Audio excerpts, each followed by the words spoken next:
सहनाववतु सहनौ भुनक्तु सह वीर्यं करवावहै तेजस्विनावधीतमस्तु मा विद्विषावहै। ओम शांति शांति शांति। वैदिक जीवन पद्धति की इस कक्षा में आप सभी श्रोताओं का, दर्शकों का हार्दिक स्वागत है, अभिनंदन है। जीवन का जो रहस्य है, जीवन की जो मर्यादा है, जीवन का जो संयम है, वह हमारे वेदों के अनुकूल आचरण में ही निहित है। अतः हमारा सबका यह उत्तरदायित्व है कि हम वेदानुकूल आचरण करें, वेद के प्रतिकूल आचरण कभी ना करें। यदि हमारी उन्नति, हमारा उत्थान, हमारा उत्कर्ष हमको प्रिय है, तो हमको उस परम पिता परमेश्वर की जो साक्षात वाणी है, वेदवाणी, कल्याणी वेदवाणी का हम सदा सर्वदा मनसा वाचा पालन करें। इस संसार में व्यक्ति का व्यक्तित्व, कृतित्व, उसका जीने का ढंग यदि ठीक नहीं है तो मनुष्य जो सबसे उत्तम, सबसे श्रेष्ठ जीवन कहलाता है मनुष्य का, वह श्रेष्ठता, वह ज्येष्ठता, वह महानता हाशिए पर आ जाती है, प्रश्न चिन्ह लग जाता है। अतः हमारा जो कर्तव्य है, उस कर्तव्य का सदा हम पालन करें। अपने आहार, विहार, विचार, वाणी, व्यवहार सबका संतुलित, व्यवस्थित, मर्यादित, अनुकूल आचरण करने वाले बने। कभी भी प्रतिकूल आचरण ना करें, वेद के विरुद्ध कभी आचरण ना करें। बहुत ही सुंदर वेद मंत्र है आज का। ऋग्वेद के प्रथम मंडल के 182वें सूक्त के तीसरे मंत्र का स्वाध्याय आज हम करेंगे। प्रथम इस मंत्र को मैं लिख देता हूं, फिर चर्चा इस पर करता हूं। ओम किमत्र दस्रा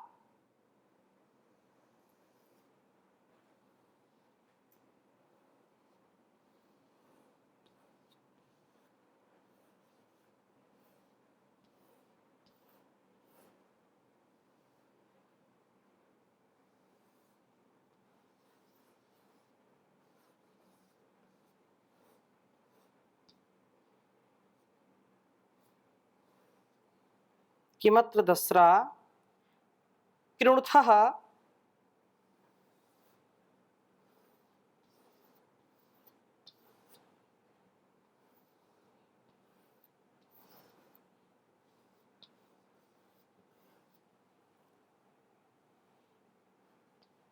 कृणुथः किमा साथे जनो यः।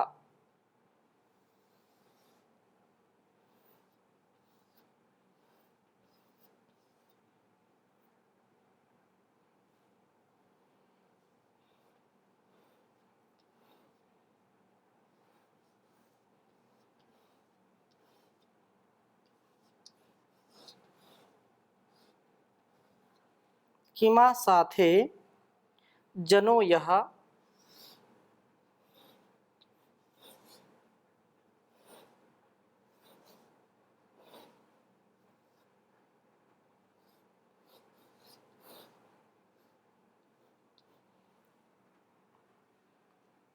कश्चित् अहर्वि महीयते।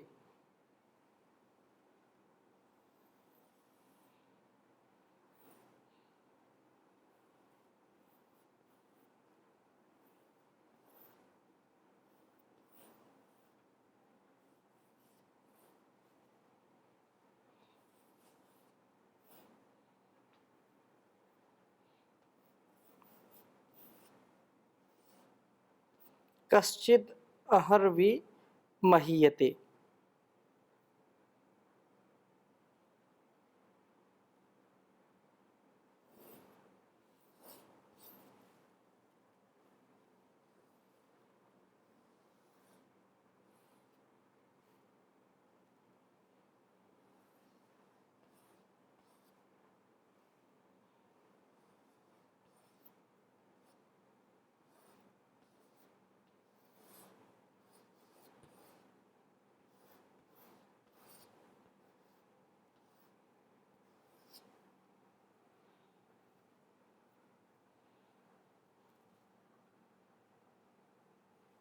अतिक्रमिष्टम जुरतम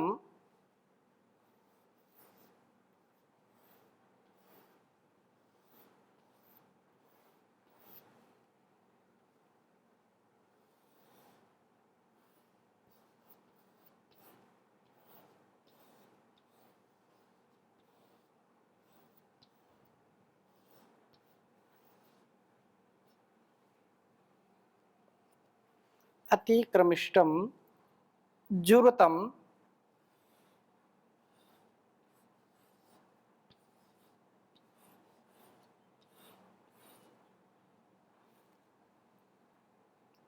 पड़े रसुम।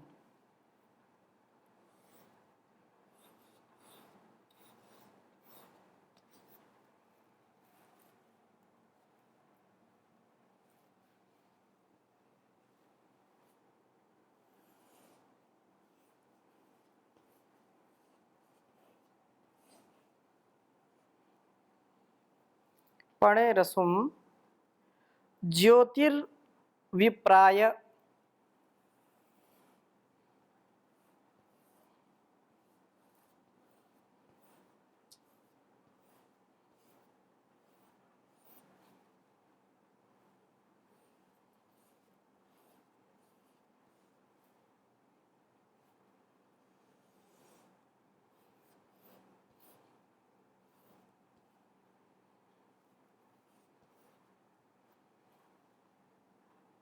कृणुतम वचस्यवे।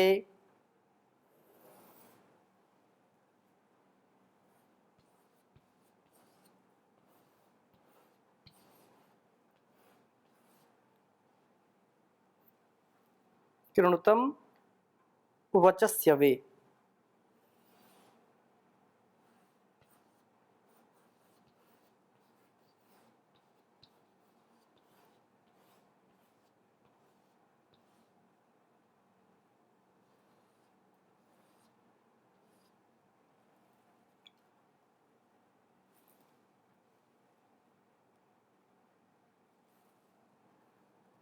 ऋग्वेद के प्रथम मंडल के 182वें सूक्त का तीसरा मंत्र है ये।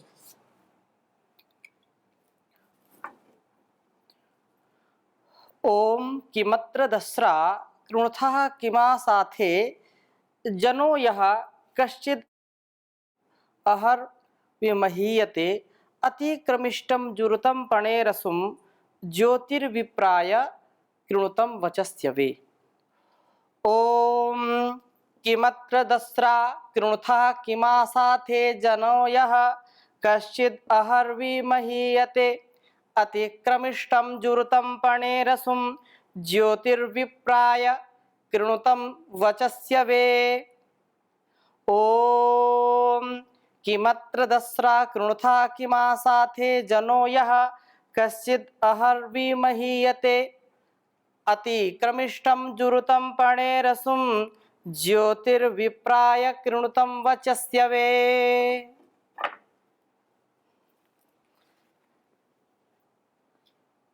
वेद मंत्र का अभिप्राय समझने का प्रयास करते हैं। कहा है कि हे दसरा अर्थात शत्रुओं का दमन करने वाले, शत्रुओं के नाशक, हे प्राण अपानो, यह जो कश्चित कोई भी, कोई जन, मनुष्य अहवि अर्थात हवि रहित हो करके त्याग पूर्वक अदन करने वाला न होता हुआ महीयते सांसारिक आनंदों का अनुभव करता है या अपने को सबसे ज्यादा महत्वपूर्ण मानता है। अत्र इस पुरुष में किम कृणुथा, आप क्या करते हो? हवि रहित होकर के जो त्याग पूर्वक अदन न करने वाला, जिसके जीवन में त्याग की भावना नहीं है, जो त्याग पूर्वक जीवन को नहीं जीता है, यज्ञीय जीवन जिसका नहीं है, स्वार्थ से जो परिपूर्ण है, जो अपने ही केवल प्राण पोषण में लगा रहता है, अपने ही स्वार्थ की सिद्धि में सदैव निरत रहता है, या अपने को सबसे महनीय समझता है, अपने को सबसे श्रेष्ठ समझता है, इस पुरुष में आप क्या करते हो? कृणथा किम आशा थे, क्यों इसमें आसीन होते हो? अर्थात त्याग पूर्वक जो अदन न करने वाला है, जो केवल अपने ही रसास्वाद में लगा रहता है, अपने ही खान पान में आनंद लेने वाला और खूब खाने वाला, आहार पर जिसका नियंत्रण नहीं है, तो ऐसा व्यक्ति जो अपने पेट पालन के लिए ही या अपने जिह्वा के रस के लिए ही अपने को लगा करके रखता है संसार में,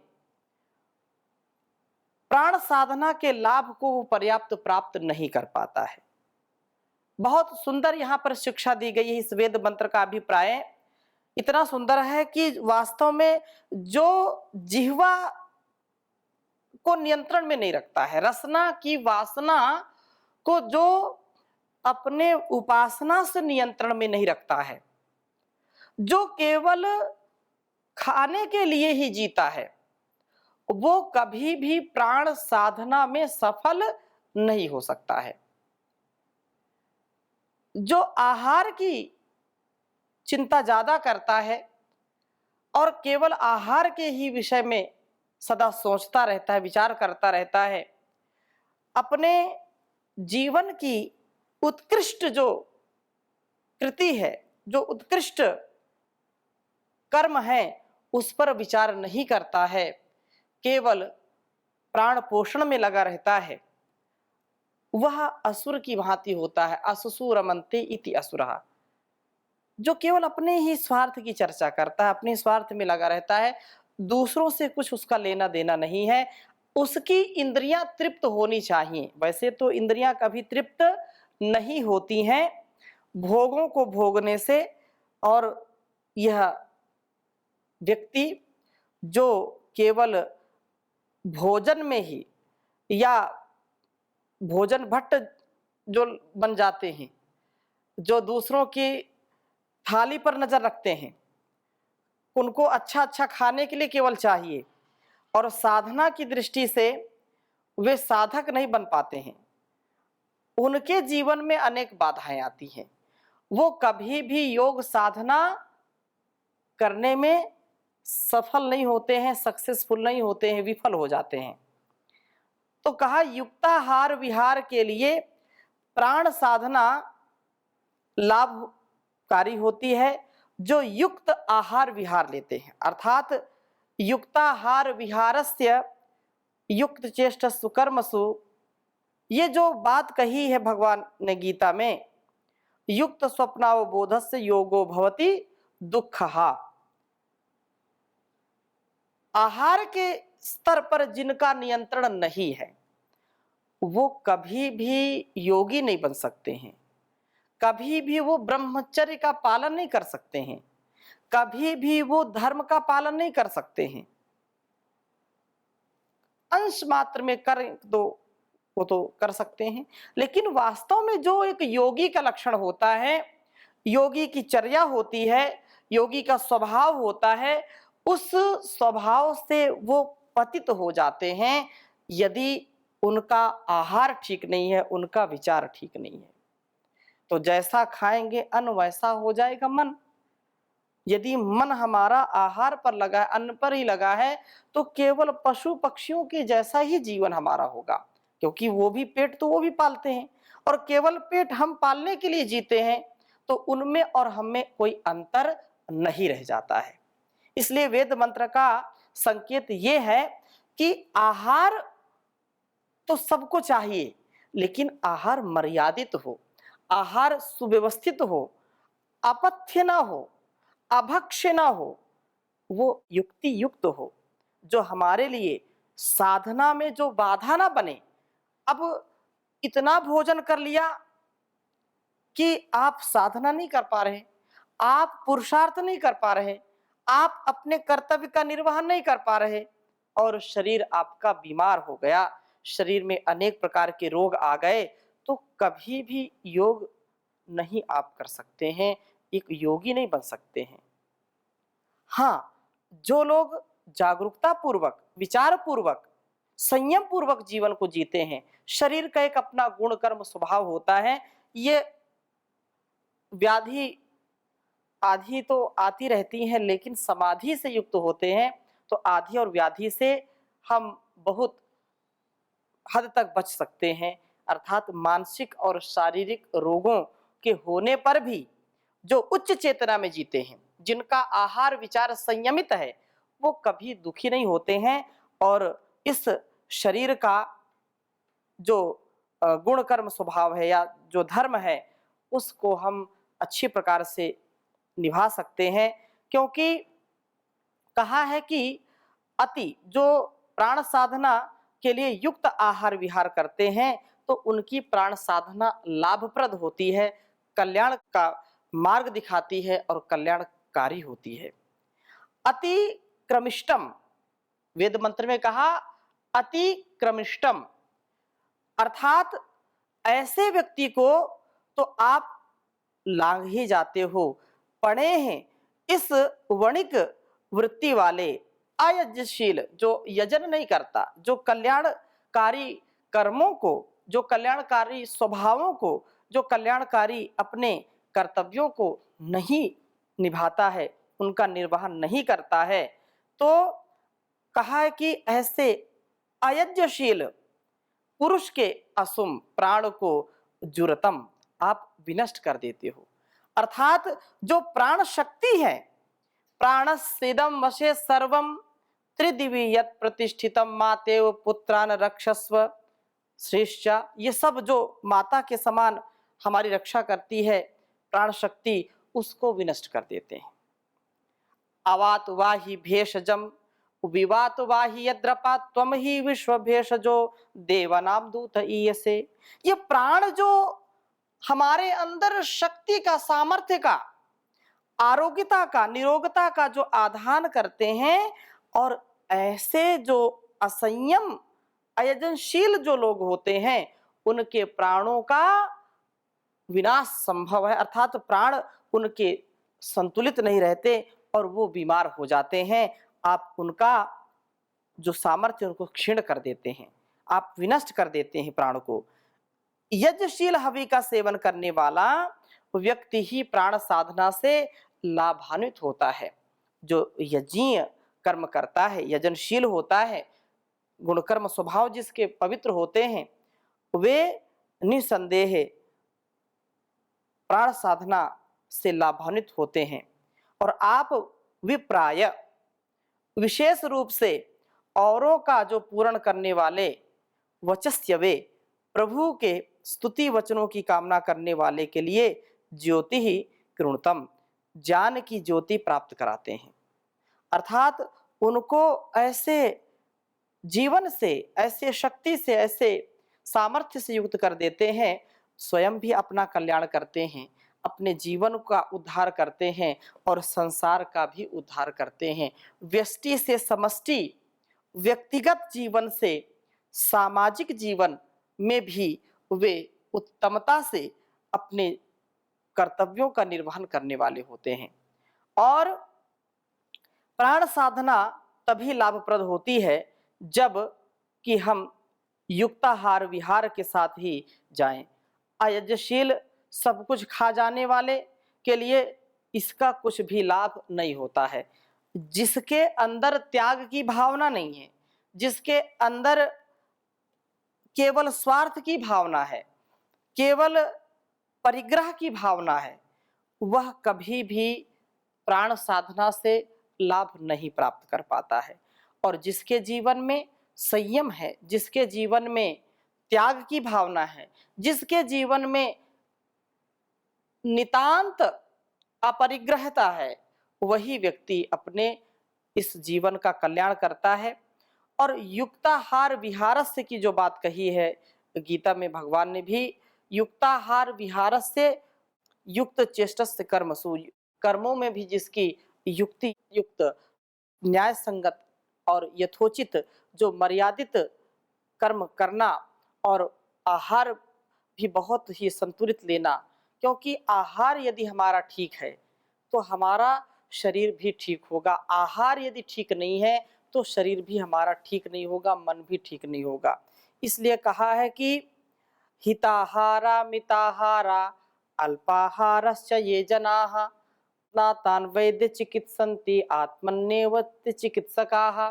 कहा कि जो हितकारी और परमित भोजन करने वाले हैं, हिताहारा मिताहारा, जो हितकारी, क्या हितकारी है, जैसे दूध, घी, मक्खन और ये सात्विक आहार बहुत ही हमारे लिए कल्याणकारी है। हितकारी भोजन तो करते हैं, लेकिन उसके साथ साथ का मिताहारा, हितकारी भी हो। और हितकारी का मतलब ऐसा नहीं कि दूध बहुत अच्छा है, पौष्टिक है, तो आपको 1 गिलास पीना है, आप 5 गिलास पी जाएं, तो ये नहीं होना चाहिए। मिताहारा, परमिता, जो 1 गिलास पीने का सामर्थ्य है।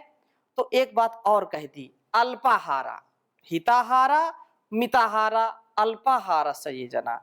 यदि आप 1 गिलास दूध पीने का सामर्थ्य रखते हैं तो थोड़ा सा और कम पीजिए। 5 रोटी खाने का सामर्थ्य रखते हैं तो 4 ही खाइए। क्यों?